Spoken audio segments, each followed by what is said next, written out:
Vamos lá então, pessoal, para mais uma correção. Começamos com a leitura do texto O Homem no Mar. Homem no mar. De minha varanda vejo entre árvores e telhados o mar.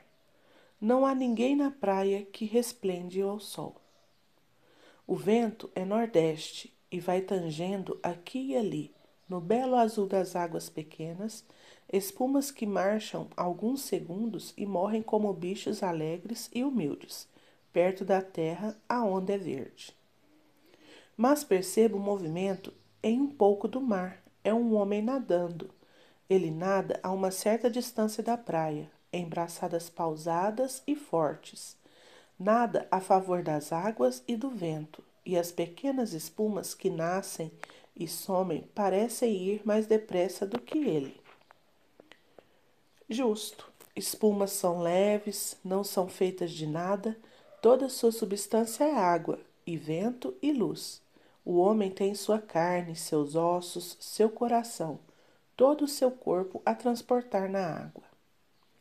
Ele usa os músculos com uma calma energia, avança. Certamente não suspeita de que um desconhecido o vê e o admira, porque ele está nadando na praia deserta. Não sei de onde vem essa admiração, mas encontro o seu esforço solitário como se ele estivesse cumprindo uma bela missão. Já nadou em minha presença uns 300 metros. Antes não sei.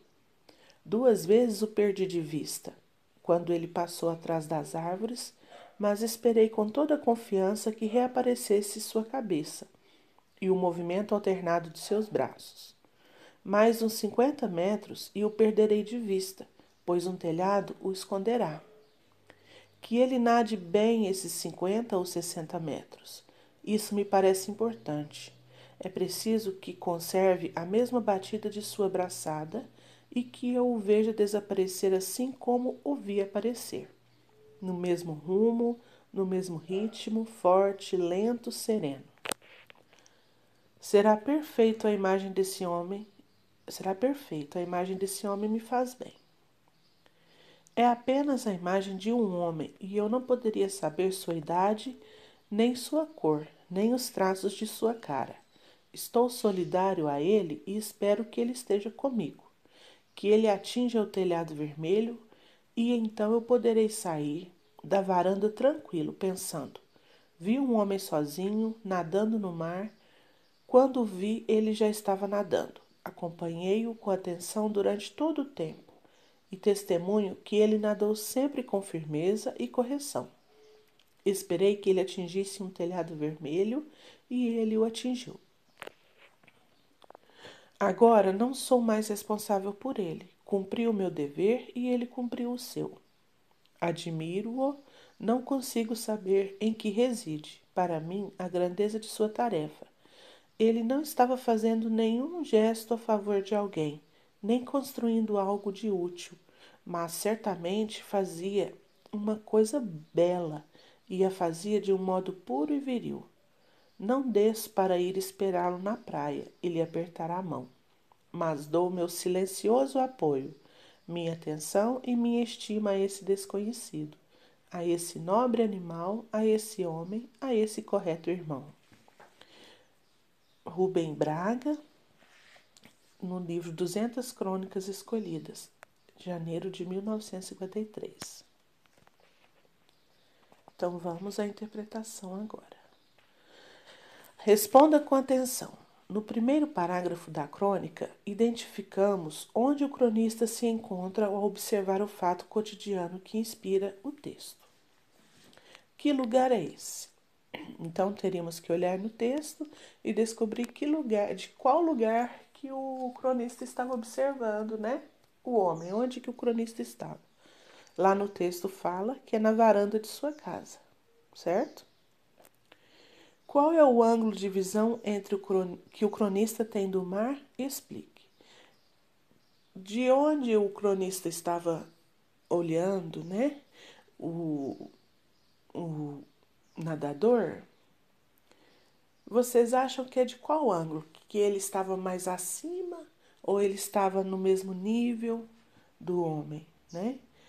Então vamos lá. Vê o mar de cima, entre árvores e telhados, né? Porque durante o texto ele fala que viu até as árvores o esconderem, depois que ele atingisse o telhado, né? Então ele dá essas pistas para a gente entender que ele estava vendo de cima, né? Como o clima está nesse dia? Ensolarado, brilhante e há um vento suave. Todas essas descrições estão lá no texto, né? Se a gente procurar aqui, ó. Deixa eu ver aonde. Fala do vento, fala do o sol, resplande ao sol no primeiro parágrafo, né? Então tem algumas descrições que dá para a gente formular a nossa resposta. No segundo parágrafo, o cronista apresenta o fato que vê no mar. O que o cronista percebe ao comparar o nadador às espumas do mar? Então, quando ele fala lá no segundo parágrafo sobre as espumas, ele fala que as espumas parecem ir mais depressa do que o homem, né? Ele faz essa comparação. Compara o nadador com as espumas. Na pergunta está falando isso. Então, é essa comparação que ele faz. Como ele avalia e justifica essa percepção? Essa percepção, no caso, de que as espumas parecem ir mais depressa do que o homem, tá? Então, está se referindo a isso. Então, lá no texto ele fala que considera normal que as espumas sejam mais rápidas que o homem, já que são leves e feitas de água, vento e luz, enquanto o nadador tem sua carne, seus ossos, seu coração, todo o seu corpo a transportar na água. A partir do terceiro parágrafo, o cronista revela seus sentimentos em relação à cena que observava. A. Quais são os sentimentos do cronista em relação ao nadador? Ele fala que admira, né, o nadador e que é solidário em relação a ele. Então, ele sente admiração e solidariedade em relação ao homem. B. De que forma ele justifica esses sentimentos, admiração e solidariedade? Ele fala que não sabe por que admira o nadador, mas acompanha sua ação como se cumprisse uma missão. Porque a partir do momento que ele observa essa cena, ele não consegue parar de observar até que se chegue ao fim, né? Então, ele fala que acompanha como se fosse a missão. A missão dele era acompanhá-lo até chegar ao final. O interesse do cronista pelo nadador é correspondido? Explique. Não, não é correspondido. O cronista avalia que o nadador nem suspeita que seja observado e admirado por ele, né? Ele fala isso lá. Que pistas indicam que o cronista observa o nadador com atenção? Aí lá também fala, ó, que ele fala que quando começou a observar, desde o momento que ele começou a observar, ele tinha nadado uns 300 metros, né? Então vamos lá. Ele sabe que o homem nadou cerca de 300 metros desde que começou a observá-lo e afirma que já o perdeu de vista 2 vezes, mas esperou que ele reaparecesse. Ele também sabe que dali a 50 ou 60 metros o homem vai sair de seu campo de visão. Então, todos esses indícios aqui apontam que ele observou, né, durante muito tempo. Observou com atenção, chegando a ter precisão de quantos metros ele já havia nadado. Opa!